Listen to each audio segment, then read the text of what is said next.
Alrighty guys, welcome back to Star Wars Review. Today I'm reviewing Han Solo and Chewbacca Issue 6, Dead or Alive Part 1, which was written by Marc Guggenheim with art by David Messina and Paul Fry, and was released on September 28th, 2022, which a lot like the last one, I just wasn't that into this issue. We really don't get Han in the issue at all, and Chewie's in the issue, but a good chunk of it is more about the characters, Corbus Qi'ra, who is the man who was impersonating Han's father in earlier issues, and then some of the other characters from earlier on, like the character Keltana and Greedo, and several of the others. We see them on a mission to find and recover the Millennium Falcon, which I just wasn't super into that half of the issue. Like I said, we do get Chewie, because at the end of last issue we saw him get taken to prison, and so in this issue we see him in prison where he's with Maz Kanata,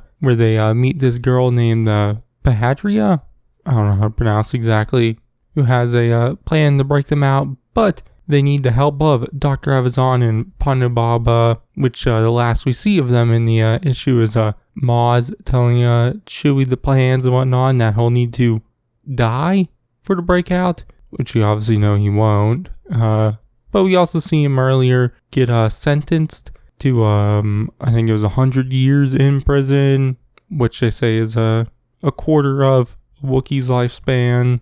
But during this, we see Corbus Qi'ra, Keltana, Greedo, and the others on a mission to steal back the Falcon, which has been impounded at this Imperial impound, which just took up, I'd say, maybe a little bit over half of the issue. But, they kind of get in, free the Falcon, and get away after having to, deal with some TIE fighters and whatnot.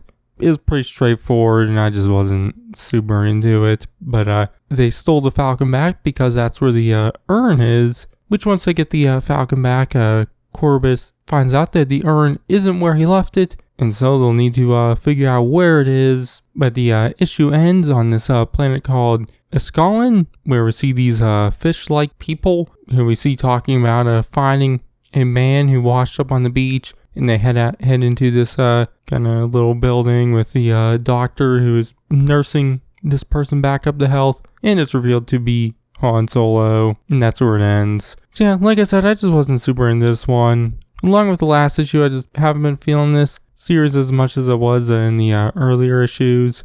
Maybe it was just more, I just enjoyed the smallerness of it, I guess, when it was just Han, Chewie, and the man who turned out to be Corbus.